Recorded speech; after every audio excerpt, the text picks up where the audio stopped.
bem-vindo ao canal do YouTube do Tribunal de Justiça do Paraná. No História do Judiciário, vamos conversar com o desembargador Gilberto Ferreira. Obrigada, desembargador, por ter aceito o nosso convite. Eu é que agradeço e já desde logo quero parabenizar vocês por esta iniciativa importante.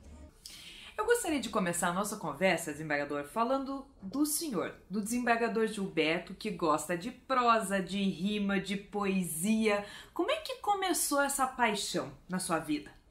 Eu nasci numa pequena cidade chamada Quatiguá. Morei lá até os 7 anos. Meu pai trabalhava no serviço público, chamava de casa rural, e ele trabalhava com tratores. Arava as terras, ficava um tempo arando a terra e voltava. Eu nasci então nessa cidade. Quando eu tinha 7 anos, meu pai tinha umas terras no interior do estado do Paraná, no município de Curiúva. Meu pai então resolveu tocar aquelas terras, que era a herança do meu avô. Então nós fomos para lá, então aí fomos morar no sítio. E eu tinha lá meus 11 ou 12 anos, eu e minha mãe gostavam de pescar. E meu pai não gostava de pescar. Quando ele ia junto, a gente pedia para ele voltar porque ele atrapalhava a pescaria. E, enfim, um belo dia foi eu e minha mãe pescar, e quando voltamos, de tardezinha assim, ouvimos um barulho diferente em casa. Era um barulho de rádio.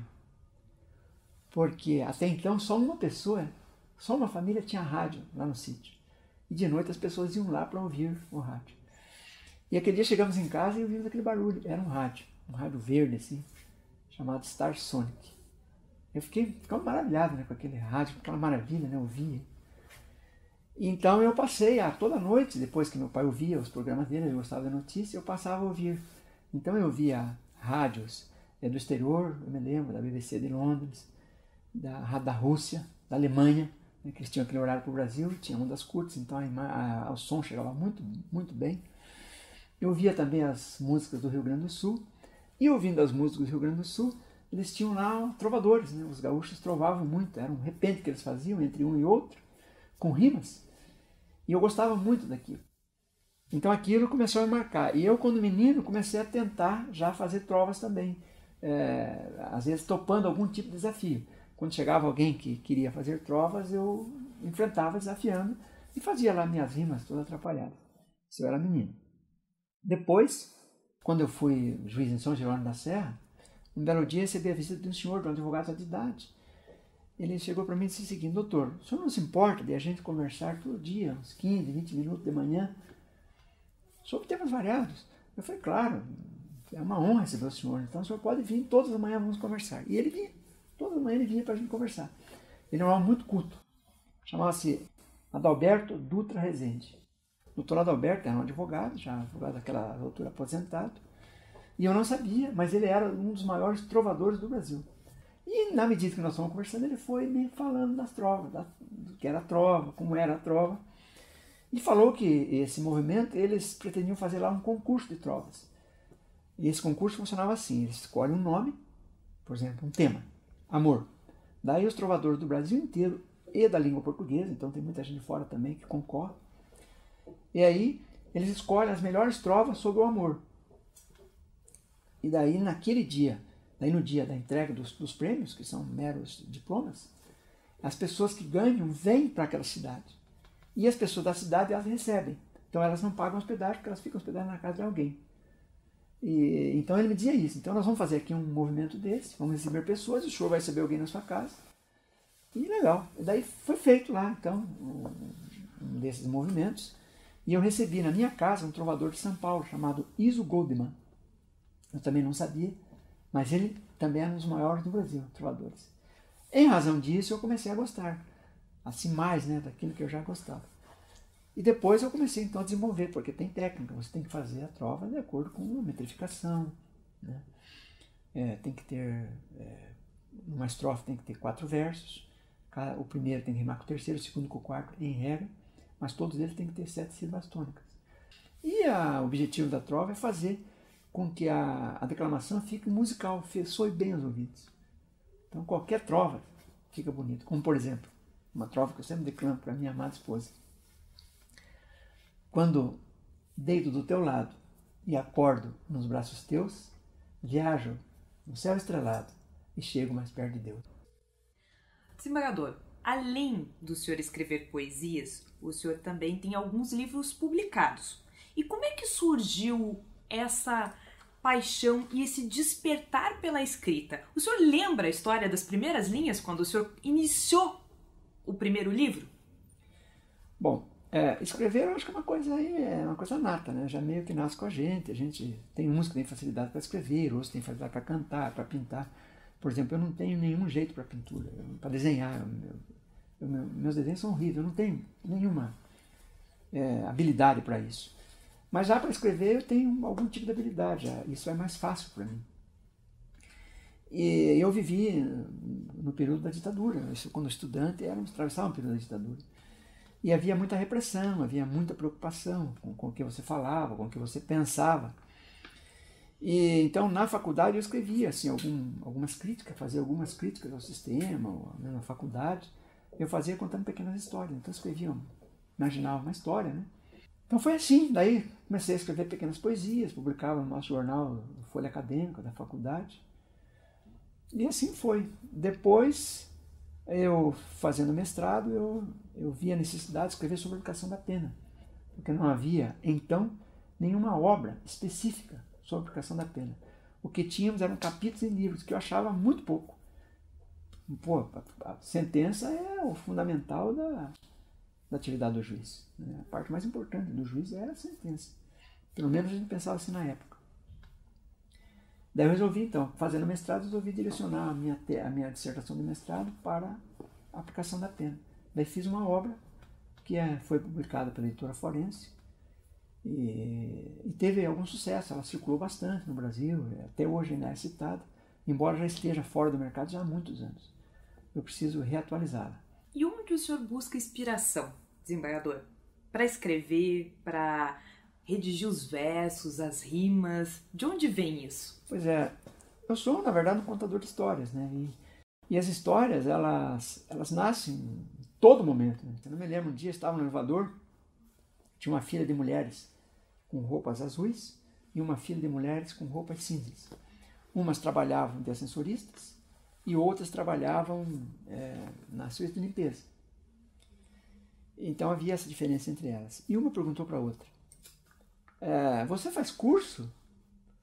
Para ascensorista, você faz curso? Daí outra, faço, nós fazemos curso sim, para ascensorista, fazemos cursos. Que dia você faz? Daí outra fala, no sábado. Da outra, no sábado? Sábado tem que fazer curso? Sábado tem que fazer. Ela falou, dá um ruim, né? Dá um ruim ter que fazer curso, né? Então ali já nasceu uma crônica, né? Porque realmente, se você quiser crescer na vida, você tem que lutar, tem que se esforçar, tem que ir além do que você faz. E isso, entre aspas, dá um ruim, né? Ou seja, quem acha que dá um ruim não vai adiante, né? Desembargador, e se fosse falar em autores preferidos? E aquele livro que não pode deixar de ler? Bom, eu acho que isso varia muito de pessoa para pessoa, de gosto para gosto. É como você vê cor, é como você sentiu o sabor. Varia de pessoa para pessoa. Eu acho que o importante é que as pessoas leiam, né? E de preferência que procurem ler bons autores para o engrandecimento da pessoa. Desembargador, agora falando um pouquinho da sua carreira. O senhor veio lá do interior, lá de Quatiguá. Os seus pais eram agricultores. Como é que foi essa mudança quando o senhor veio para a capital? Né? Sair da terra natal, do aconchego da família. Como é que foi enfrentar esse novo desafio? Pois é, como tantos jovens, né? Eu saí do interior e vim para a capital. Meu pai me trouxe, me deixou aqui em Curitiba. Meu pai sempre acreditou no meu potencial, sabe? Ele sempre sabia que eu ia ser um bom menino, ele sabia disso. Tanto que ele escreveu uma taça de champanhe, escreveu essa champanhe. O Gilberto deve abrir mais tarde, um dia e tal. E ele que vai ser responsável pela família e tal. Meu pai acreditava que eu ia honrá-lo, né? Os ensinamentos que ele e minha mãe e também meus avós me passaram. Mas enfim, cheguei sozinho aqui em Curitiba. Morava no sítio, de fato, estava na cidade, mas morava no sítio. Meus hábitos e costumes eram do sítio. Daí você chega numa cidade grande como essa, nunca tinha vindo. Cidade enorme, assim, aquele monte de carro, de ônibus, na rua. Como é que as pessoas vivem? Como é que atravessa a rua, essa confusão, né? Telefone. Eu não sabia que telefone tinha que esperar o tom de discar, ninguém me falou. Eu pegava o telefone, não conseguia ligar. Não conseguia ligar nos primeiros dias. Mas como é que funciona isso? Daí, não, só discar, não é só discar. Tinha que esperar o tomzinho de discar, né? Tinha que esperar o tom para ver se discar para poder. Aí lá em seguida comecei a trabalhar, difícil, né? Naquela época também era bom porque você arrumava um emprego fácil.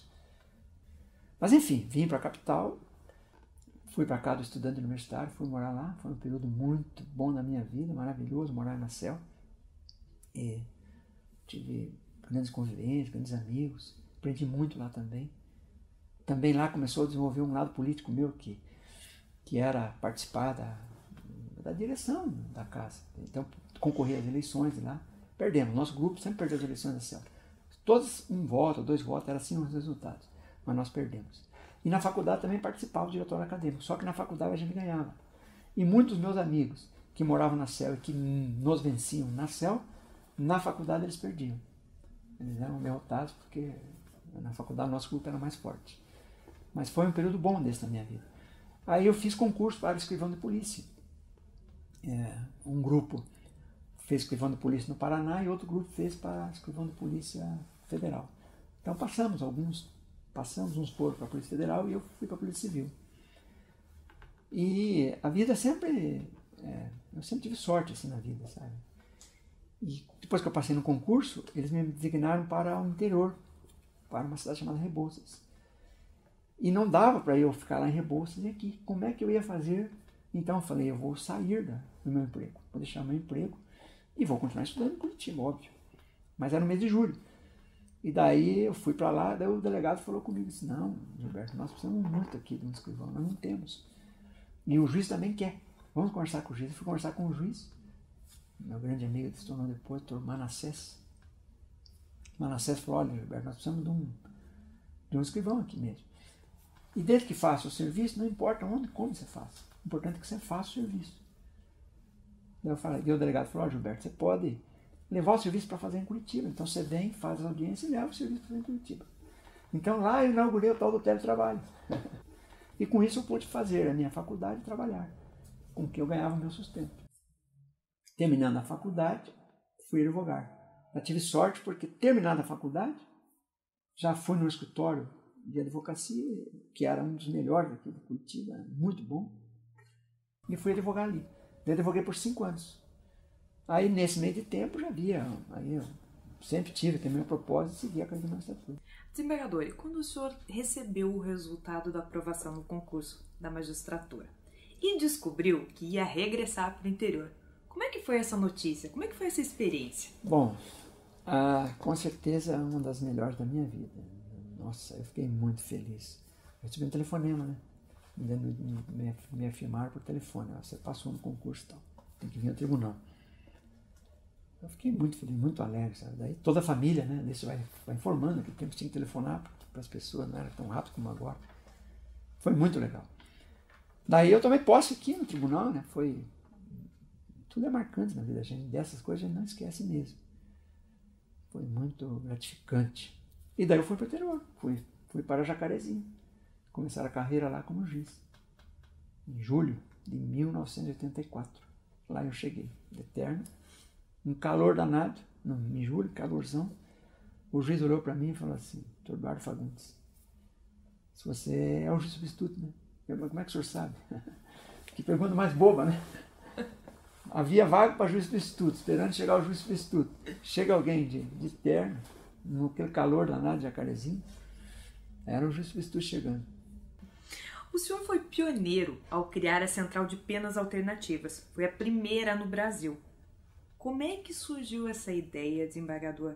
E o senhor atuou muito no crime, né? Sabe da lida do dia a dia. Como é que surgiu isso? Bom, justamente quando eu entrei na carreira, em 1974, estava para entrar em vigor a nova reforma penal. Reforma penal de 1984. Na verdade, a lei já existia e a lei estava entrando em vigor mais ou menos no mesmo período. Tem aqueles 6 meses de vacância. Estava mais ou menos entrando em vigor essa lei. E eu verifiquei que a lei era muito bonita, criava penas alternativas para substituir prisão, mas ela não dava nenhuma estrutura para o juiz implementar essas penas alternativas. Prestação de serviço comunitário, Então eu pensei, isso não vai adiante. Por quê? Porque o juiz não tem funcionário para trabalhar com isso, o juiz tem os seus afazeres e vai acabar deixando de lado. Então tive a ideia de criar o Conselho da Comunidade, que o Conselho da Comunidade também existia na lei. Era uma criação da Lei de Execução Penal. Só que ele não tinha essa atividade essa função que eu dei para ele. Esse conselho tinha a função de cuidar da delegacia, fazer vistoria na delegacia, etc. Mas eu atribuí a ele a função de administrar a prestação de serviço comunitário. Então, eu criava o Conselho da Comunidade e as pessoas cometiam um crime na cidade, o médico cometia um crime. Então eu condenava o médico e dizia, o senhor vai prestar serviço comunitário. E daí eu perguntava para o conselho, onde ele vai prestar o serviço? Era o conselho que determinava. E eu vi que aquilo funcionou. Então eu comecei a escrever sobre isso, criar o Conselho da Comunidade, com essa função. E aí os conselhos foram se alastrando. E quando eu cheguei à corregedoria, a convite do Dr. Otto, por indicação do meu amigo, hoje presidente do Tribunal de Justiça, colega Dr. Xisto, reunimos os 4 juízes, o Expedito, o Sigurd, o Xisto e eu, nos reunimos e fizemos um programa. Então, nesse programa eu dei a sugestão de criarmos a primeira central de pena alternativa do Brasil. Aqui em Curitiba, que era justamente para gerir as penas, que depois foi copiada pelo Ceará. O Ceará veio buscar o nosso modelo, só que a nossa central foi um serviço, foi por uma resolução, e eles criaram a vara deles por lei. Então, se você for ler a história, a primeira central do Brasil é do Ceará, mas é a primeira por lei, porque a primeira criada foi aqui de Curitiba. Desembargador, o senhor tomou posse como desembargador em dezembro de 2013. E eu queria pedir licença para ler um trecho de um texto que eu tenho aqui na minha mão e que diz assim: eu fui nascido e criado na querida Quatiguá, um pedaço sagrado do norte do Paraná. Lá meu pai trabalhava na antiga casa rural. Esse serviço ele amava, mas ganhava muito mal. E por isso foi obrigado a tomar triste decisão, a de ir para outro povoado para ganhar o nosso pão. Esse é o trecho do discurso do desembargador quando tomou posse. O que tudo isso significa para o senhor, desembargador? Bom, eu sou um felizardo, não tenho dúvida. Sabe, tive filhos, tenho, né? Filhos maravilhosos, netos. Minha esposa querida, amada, atual. Fui casado outra vez, tive um bom período de vida até que o nosso casamento se desfez. Tenho amigos maravilhosos, colegas extraordinários, dos quais muito admiro. Então a vida, ela foi muito generosa comigo, muito, muito, muito. Só tenho que agradecer a Deus todos os dias, faço agradecimento. Aliás, gratidão é uma coisa que a gente tem que fazer todos os dias, tudo, a todos. Só tenho que agradecer. E porque a vida é generosa comigo, eu procuro retribuir com muito esforço, com muita dedicação, sabe? Trabalhando muito, sendo muito sério nas coisas que eu faço, sabe? Sou muito brincalhão, mas por trás de todas as minhas brincadeiras tem muita seriedade, sabe? Muita seriedade. E a gente ia encerrar a entrevista aqui e o desembargador me chamou a atenção porque ele quer falar de uma coisa que é outra paixão. Futebol? Futebol.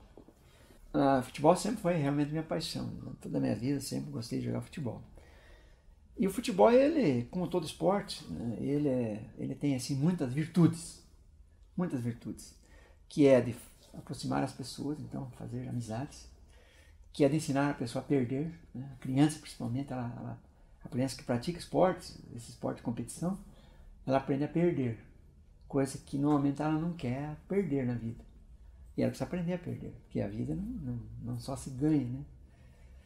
Ela precisa aprender a perder. E com a perda, ela também cresce. Então o esporte ensina isso. Você é derrotado hoje, mas amanhã você vai crescer. Você vai lutar, você vai superar os teus erros e vai vencer lá na frente. E a gente encerra por aqui a entrevista com o desembargador Gilberto Ferreira. Muito obrigado pelo bate-papo, desembargador. Até uma próxima. Muito obrigado, sempre à disposição. Parabéns a vocês. E a gente fica por aqui com a História do Judiciário. Espero você numa próxima edição.